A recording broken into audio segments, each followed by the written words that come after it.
Well, good morning, everyone.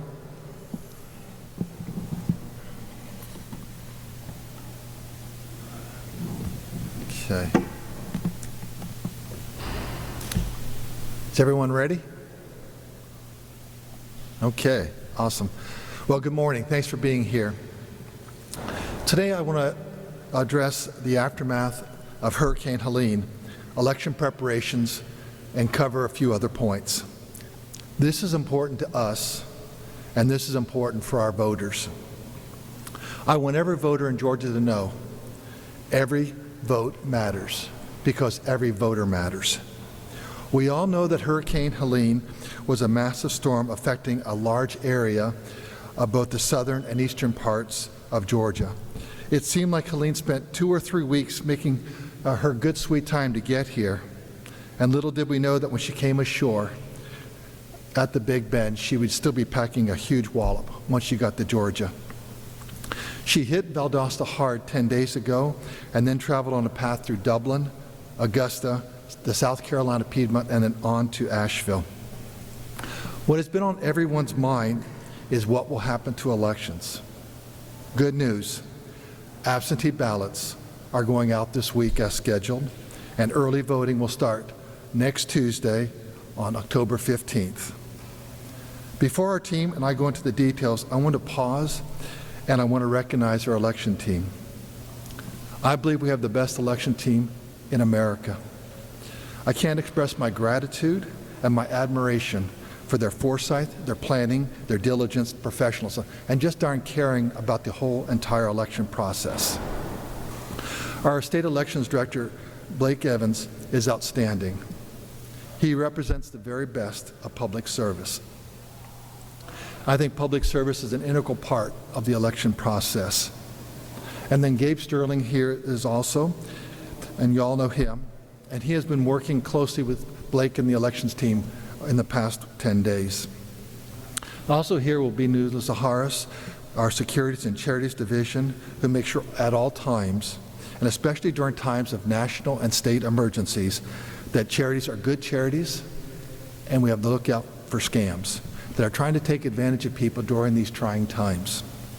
Also, our General Counsel, Charlene McGowan's here, in case you want to ask any of those detailed legal type questions.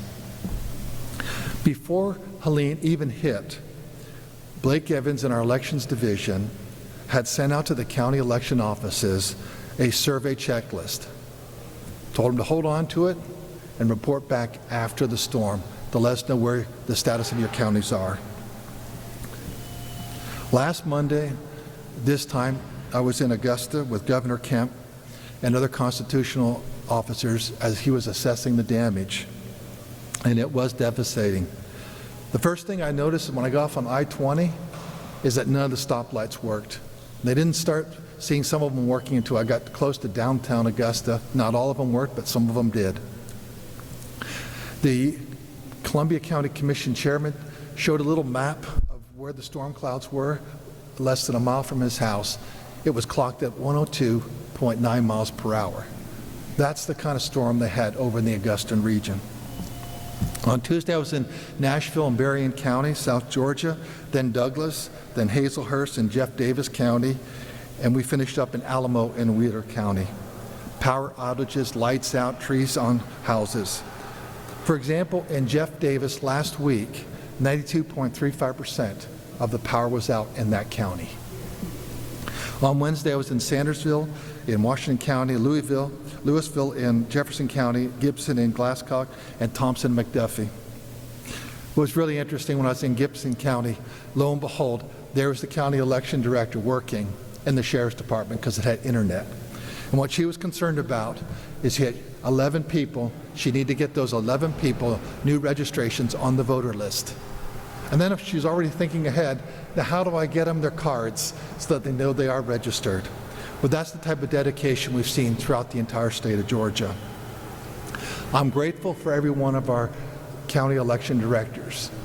They really put public service first because they understand how important voting is. 53 counties so far have been declared federal disaster areas, and that probably will go up over a period of time. Our office is working hard to make sure the counties have what they need so it can go off without a hitch. And to think about Jenkins County, the windows were blown out, didn't damage any of the equipment, put some plywood on the window, they'll be good to go. I think that's really what the spirit of America is, it's resiliency. What we do is we put our head down, put our shoulder to the wheel, and we just do our job. And that's what you can count on in our office, and that's what you can count on in the counties. So prior to Helene, the counties had actually begun their pre-election testing processes of equipment and facilities to be used for the 2024 election. The storm had knocked out the power and the cell service across many of those counties, and without that power, the process had to be put on hold. That'll be restarting, here shortly. I want to thank publicly Governor Kemp for his leadership during this crisis. He has made sure that whatever we need from Georgia's Emergency Management Agency, we get it. Chris Stallings, the director, has just been a champ to work with, and his entire team. We actually started having calls with our elections team and GMA right after the storm hit, all last weekend, the weekend before, the first weekend after the storm. They were having several calls, Zoom calls, things like that, kind of assessing where we were. We're just really grateful for that. It was also a massive and deadly storm, and recovery is going to take a long time. Like you, I grieve the loss of life. It's tragic what happened. May the Lord be with their families and help them through this difficult moment. We appreciate Governor Kemp prioritizing the response to Hurricane Helene. As I said last week, we're going to be ready by Tuesday, October 15th, to start early voting, and absentee ballots are going out this week. Any changes will be announced through my voter page, because we may have to move a few of those voting locations around. And local election officials also will use local and social media to announce any changes that are required in voting location. The most important thing I would tell voters is make your plan to vote. How are you going to vote? Decide on whether you're going to vote early, are you going to vote absentee, or you're going to vote on election day. Make your plan. And today is the last day to register. So if you want to be registered and you aren't, go ahead and register. If you have any questions, go to mvp.sos.ga.gov. But I do want to address another troubling issue that we've seen as coming out of Helene. And it makes me boiling mad, and I know it does you too. We're starting to see some scam artists out there preying on people that have just suffered the misfortune of losing their roof, losing their house, losing their possessions. One Georgian mentioned to me when I was out there last week that someone came by a house and there's 4 or 5 trees on there. He says, well, I can bring a crane out here for $35,000 to take those trees off there. Now, how many people do you think have $35,000 just sitting in the bank? And that's the kind of stuff we will shut down immediately. Nuala Zaharis will be here after bring up Blake, and she'll answer any questions about things such that matter. We're really grateful that you're here today so you can get out the message. Voting will start on 10, and we want everyone to listen to what Blake has to say. Blake, if you want to come on up, and he's going to flesh out the details as we stand on elections. Then after Blake, we'll have Nuala come up, Gabe Sterling, and then we'll take questions from any of you because I know you'll have some questions. Thank you. All right, good morning, everybody. So to start first with the county election officials and their recovery from the hurricane, one of the most significant issues they saw, first and foremost, was in their personal lives and having to get through down trees and closed roads and check on their family to get back into the office and start checking things. And so we've been keeping them in our prayers as they've gotten back to work. But what we found is that for the most part, county election offices have been spared. There's been minimal damage to those. The Secretary mentioned that in Jenkins County they had some damage to an exterior wall. But as far as election equipment across the state, all that was safe and secure the entire time. And also, they've been dealing with, county election officials have been dealing with power outages, obviously, and loss of internet connection. That has been gradually coming back. And I want to say specifically a thank you, as the Secretary said, to Georgia Emergency Management Agency, as they have helped us with prioritizing the addresses of county election offices to ensure that they are getting their power back. And as we sit here this morning, we can say that there are minimal, if any, power outages to election offices across the state. And where there might be, for example, we know Columbia County has multiple locations. They have one of their locations running off of a generator, so they still have power in those facilities. Those counties were obviously already preparing for the election. The Secretary mentioned logic and accuracy testing of equipment. That has resumed in many cases, and also poll worker training has resumed in many counties. Counties are still assessing their election day polling location. We have about 2,400 election day polling locations. Many of those were in the path of the storm. What we know right now is that Lowndes County is going to have to change at least one of their locations. We know that Richmond County has at least one location that they're going to need to change, and Columbia County has at least one that they're going to change. But it does take time to get out and assess these. County election officials were dealing with road closures, downed trees, and also, as I mentioned earlier, the power outages.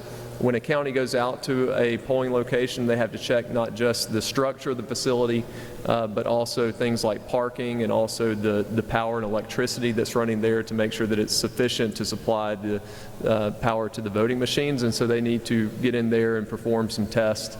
And so it's taking a little bit of time, but I do expect with every day that passes this week, we're going to know more and more. Right now, I mentioned those 3 polling location changes that we know are going to be coming down the pipe, and as we find out about those, we'll post those on our website. The Secretary mentioned that voters can go to mbp.sos.ga.gov and find their most recent or most up-to-date polling location information there. But as I mentioned, except for power and internet outages and that one incident in Jenkins County, for the most part, we've seen minimal to no damage to election offices themselves, which has been helpful. And we have, as the Secretary mentioned, very, very dedicated county election officials. I was talking to Jefferson County this morning. Their registrar, their offices are still closed to the public, but today is the voter registration deadline. And so she has a table that's set up outside of her one of her county offices that does happen to be open today, and she is there to register voters as they come up on the voter registration deadline, and she's registered 2 already this morning. So we've seen just so many instances of county election officials and registrars that have been working the weekends, working nights to ensure that everything stays on schedule with the election calendar. So we're very, very thankful for them and for that. Now what I'm going to do is just give an outlook, a broader outlook on preparations for the upcoming election. Poll worker training is ongoing, logic and accuracy testing is ongoing. Right now, as we sit, we have just over 7.1 million active voters on the voter registration rolls.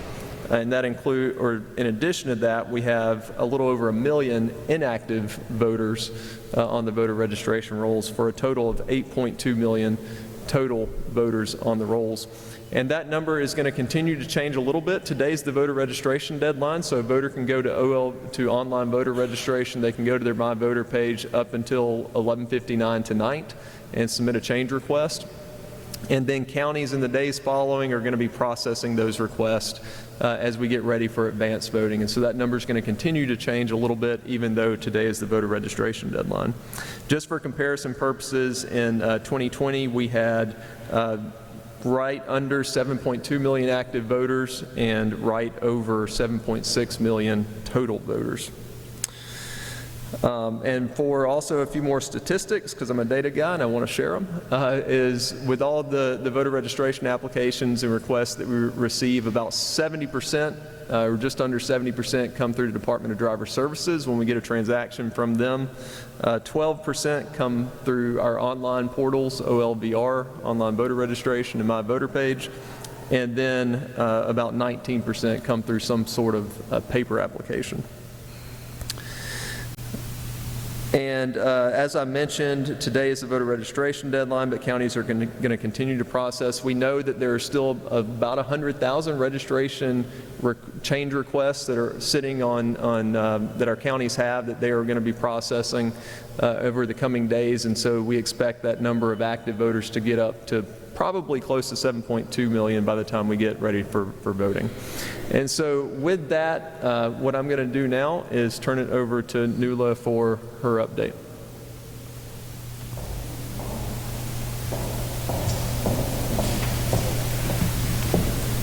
Thank you, Mr. Secretary. Thank you, Blake. Good morning, everyone. The Georgia Secretary of State's office oversees the charity space and the investment space, and we are here to support the legitimate good businesses that work as charitable organizations and those that do investment and investment firms. But we are also here to protect our donors and investors. Georgians helping Georgians is one of the things that Georgians do best. And during this time, it includes Georgians giving donations to charitable organizations that support the victims of Helene. Charitable organizations in Georgia do amazing work service in helping the public. However, we have bad actors, and there is charity fraud scams that come in many forms and typically during times when people and communities are in need. Our office wants to raise awareness against these fake charity organizations. We ask that you be vigilant, that you do your research on these organizations before you give. You can visit our Georgia Secretary of State's website at the charities page at www.sos.ga.gov to find charity giving tips. We encourage our Georgians to contact our division if they receive suspicious charitable solicitations. And to report that activity, you can call us at 470-312-2640. In addition to bad actors preying on you to donate, bad actors are also out there soliciting your money for investment purposes. Lots of opportunities to invest in this recovery pop up. The Georgia Secretary of State is warning the public that there has been an increase in these scams involving fraudsters posing as legitimate businesses or government agencies. Whether it is donor fraud or investor fraud, we ask that you be on alert from any messages coming from businesses that use misleading information to primarily solicit monies from you. They may pose as impersonators of genuine firms and bogus regulators who claim to be from government agencies or affiliates. If you are unsure or want to report, again, please contact our division at 470-312-2640. Thank you.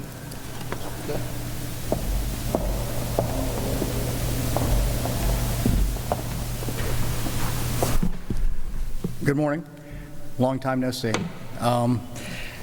Blake took a lot of my numbers, so he left me a few to go into this. And one of the specific things we need to talk about is today is a voter registration deadline. But there are many people out there who need to understand that does not mean that we have a locked voter list. And to be specific about that, because of some of the delays in some of the counties and some of just volume delays, because since the change in nominee for the Democrat Party, we've seen a lot of activity on one side. The counties have this to process as of this morning. To Blake's point, we have 7,120,525 active voters, 1,080,606 inactive voters as of this morning. On online voter registration, on the dashboards for the counties, there are 51,000 applications to process. DDS applications is when people come into the Department of Driver Services and either get a new license or renew or change their licenses. Is 34,000 applications to be reviewed by the counties. And on the My Voter page, voter change requests, if they want to change their addresses internally that way, 21,000 of them. Now, that doesn't mean all of them are going to come on. It doesn't mean we know how many will come in the rest of the day. And the other unknowable unknown is the paper applications. If paper applications come into the county or come into the state by today, they're on time. And this is sort of a pre-bunking to those conspiracy theorists out there. Just because the voter list changes after today, that's not fraud, that's processing, okay? And secondarily, the list will continue to change, because you know what else happens all the time, unfortunately? People pass away. And they will be removed from the list once we get that data. That processing does not stop. So we have to keep that in mind. There's people out there who think there's a locked voter list. There is no such thing. It will be slightly different every single day because counties address these things differently. And just because there's a processing date after today doesn't mean that's an illegal registrant. It means that they got it in. So if you go on the online voter registration and you did it on September 12th is your voter registration date. It is not the date when a clerk in a county got to it. We want to make sure people understand that. As the Secretary pointed out, we have absentee ballots going out starting today. They can go out all the way through Friday for existing requests. And right now we stand at 219,930 requests. And we have 1,422 fully accepted absentees that have come in. Those are from the subset of UOCAVA, which is the overseas and military votes that we have, that have already been returned because we began sending those out 49 days before the election. Another thing that's pointed out is we have a specific website for disaster recovery. If you've been affected by Helene, you can go, it's on the home page for the Secretary at sos.ga.gov. And another thing we're trying to do to continue our transparency is if anybody wants to watch both the voter registration files and the absentee processing, and when we start early voting next week, early vote numbers, they can go to our data hub page, which you go to the elections page, then you go find the data hub. The address is too long for me to say out loud and I'll get it wrong, but it's just go to the elections page and then go to data hub. It's a little tile at the end or on the corner, depending on your machine or on your phone. So those are the places you can go, because what we're dedicated to in this election especially is transparency and efficiency, because to reemphasize what the Secretary said at the beginning of this conference, every vote matters because every voter matters. So with that, we want to go and take any questions y'all might have based mainly on Helene, but any other kind of elections related stuff. Archith.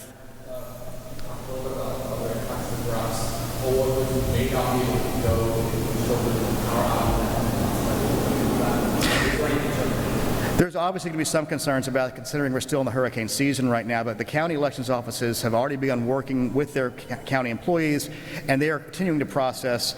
We don't manage that from up here. That is a local issue, and we have conversations every single day. And let me reemphasize something that both Blake and the Secretary said.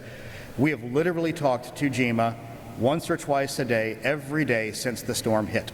We have constant communications. We had another call on Friday with our federal partners from FEMA, CISA, and the USPS talking about that. Right now, there are closures of a handful of offices still for USPS, and we're still trying to assess the routes that affect a little less than 700 absentee ballots. We're working on either those voters able to pick them up from another neighboring post office or an alternative means of delivery to make sure they get out this week and follow the law. Because what we're trying to do in all this is follow the law. There have been some requests from some quarters that we need to extend deadlines. So far, we've seen no need to do that, which is a good thing. Secondarily, we have no legal authority to extend the registration deadline or the absentee request deadline. And we feel like we have enough time ahead of ourselves to be able to have everybody make a good plan to protect their own vote and protect their registration. What else? Sam. What are you talking about?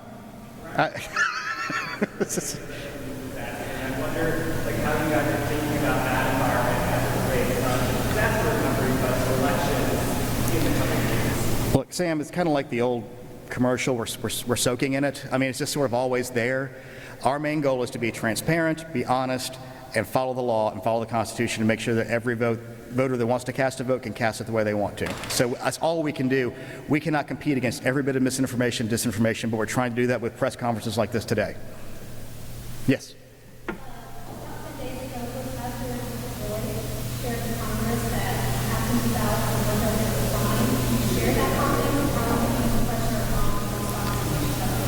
We talk to governors of the post office. We have constant communication with our contacts here. They are deploying additional resources. They have already made the decision to suspend the modernization program, which is part of the problem we had in the June situation. And they are closely tracking each one of the routes. We're still waiting to get a full understanding of the routes that may not be able to be passable because of things like Blake said, trees down, power outages, and things like that. Look, if I'm voting absentee, I have to get it from the USPS. I don't have to send it back to the USPS. If I'm homebound, I can get a caregiver or a family member to return it to a drop box or to the county office. And normally they're going to be co-located in 130 out of the 159 counties that we have. If I'm getting an absentee ballot and I feel like I have to vote that way, I will take it or have somebody who can legally carry it for me to take it. That's what I would recommend doing. because why take the risk with your vote? The other thing you can do, which is what most Georgians do, 60 to 65% are going to show up and vote in person early. And that is the best way because you can plan your vote. And if you're in a major metro area, they have wait times on their websites to show you how long the waits are, so you don't all have to go on day one and wait in line for 3 hours and say, wow, I waited for 3 hours. It's like when you go buy an Apple iPhone on the first day, you're going to wait in line. But now we have tools and availability to do that. So absentee ballot is still a good way to vote. The safest thing to do with it is when you get it, have a person you know or you yourself drop it off, either a family member or caregiver to be within the law in Georgia. Yes, Dieter. People are looking at it, so you have some people like saying like to vote way out, like to vote absentee. But in those communities that have been really affected by the storm, actually, what's the suggestion? Maybe consider doing it a different way this year in that plan. The fortunate thing is right now we're only aware of 3 out of 2,400 actual Election Day locations that have been affected. So that's a great thing. It means the vast majority of voters can avoid those kind of issues. But we do still have, I still love the idea of making your vote and doing it early and vote. If you are an Election Day voter and you're one of these counties, Columbia, Richmond, Lowndes, we talked about, and there may be others. Counties are small, have less assets, are still trying to figure out what's going on, and they can't, like Blake said, you can't know for certain if a facility is usable if you can't test all the power.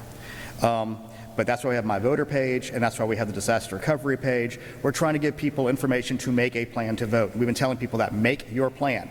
It is up to you to make those decisions. It's not up to the secretary or the county elections official or your local elected official to grab you and carry you to the polls. You have to have some agency yourself to take care of those things. Yes, sir. Is there anywhere that you're expecting any delays in absentee or voting? Early voting right now, we don't expect any delays. Like I said, there's a handful of locations that are USPS offices that cannot deliver anything, but some of them are onesie-twosies. Like there's 27 counties that are impacted, but the plurality of them only have 1 vote that is impacted. But places like Bacon County, the entire county is not delivering right now. So we're having to look for maybe a UPS as a backup for those things. But everything, our intent is working with the counties is to make sure everything follows the law and every request we have on file this week gets mailed this week. Yes, ma'am. They are going to be tied directly to early voting locations, and so far every early voting location we have been, through our inventory, Blake, that's correct, they're all pretty much good to go. We're not aware of any right now, and if they would probably be Columbia, Richmond, or Lowndes, because those are most impacted, or in Trutland or Toombs County. But so far we've seen the good part when we're dealing with GEMA. One of the first things they were doing was trying to get the 911 centers back up, and they're either co-located or near-located to most of our election centers in rural Georgia, so they had power, they have access, so for the most part we've seen no issues around that. Yes, sir.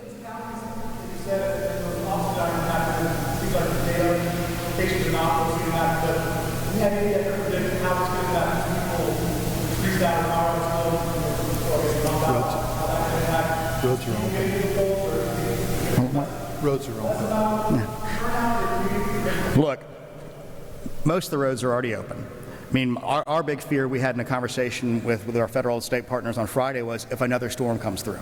And we're trying to get ahead of that using other things for cellular connections and power connections and generators. We have that conversation every single day. But as of right now, I think most people have enough time. The bad part is the storm hit it all. The good part is it hit far enough out for us to be able to recover and make plans. So I think most people should be okay. I'm thankful we're not Western North Carolina. I pray for those people because I have no idea how they're going to recover fully. Yes.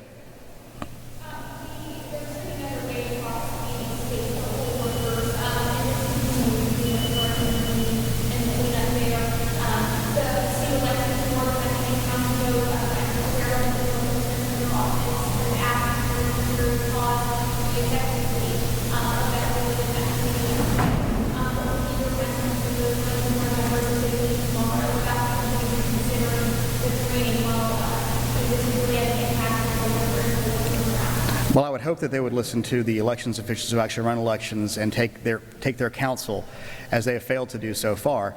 But the main thing that we're focused on is the reason you don't change these rules this late. And we don't have a court of competent jurisdiction who has ruled on these yet. I think the first hearing we have upcoming is on October 16th on some of these rules, and we're waiting for McBurney to come back with another ruling. We can't expend limited resources on something that may not even happen right now, so we have to wait until it happens. I think the effective date is October 22nd. So we don't know if it exists. So we don't necessarily try to deal with things that don't actually exist yet. And we understand that many people feel like they are doing things to help secure the election and increase people's, faith in the outcome of the election. Unfortunately, at the same time, they're undermining other people's faith in the election, so is it a balancing act on that front? So I would hope that they would consider that, because the reason you can't change how you process ballots this late is it's next to impossible to train for. You're asking for human error. You're asking for conspiracy theories. It's a difficult situation overall, even though I think people are attempting to do things that they all believe is correct. Anything else? Archith, you already had one, but okay. With some of these changes, how do we anticipate results on Well, that was one of the good things in SB 189. Basically, all early votes and every processed absentee vote has to be reported by 8 p.m.? 8 p.m. 8 p.m. on election night. So we will have the majority of votes in. Unfortunately, we are a swing state, which means that we could be a very close race. So we don't know what it's going to be on that front, and there's going to be absentee ballots that come in up to 7 o'clock on election day. They're going to have to be processed. You're going to have election day votes that have to be processed, but by midnight that night, we should have what we call the denominator. We should know how many votes have been cast in every form, except maybe a handful of the absentees, because we won't have a full processing of those in the larger counties. So we'll have the vast majority in on election night, just like we did in 2022 and just like we did in 2020. The problem is when the margin is 10,779, which takes them, or 11,779, which takes them ahead for some reason, it's going to be close all the way through. Yeah. 700 absentee ballots. Less than. This is the mail. It's the mail. Basically, there's a handful of offices that are still officially closed, so they're not processing through those right now. But it's less than, like I said, less than 700. About half of them are in Richmond County, so they have other alternative post offices. Or we can use UPS, or another thing we discussed with the post office is what happens in many hurricanes and tornadoes. Post office will hold mail, and individuals can come, show their ID, and pick their mail up. And we do have Ballot Scout running this year, so you can track your ballot and know where it is in the process. And to cover the question about absentee voting versus not absentee voting, if you absentee vote, I strongly encourage you sign up for Ballot Scout so you can get notifications of where your ballot is. And if it gets to be Thursday, Friday, before the Tuesday election, maybe you think about going and voting early if it hasn't been processed yet. That's why we have that technology there for, because you still can. Just because you mailed it doesn't mean you're done. All right, what else? I punched everybody out? All right, thank y'all.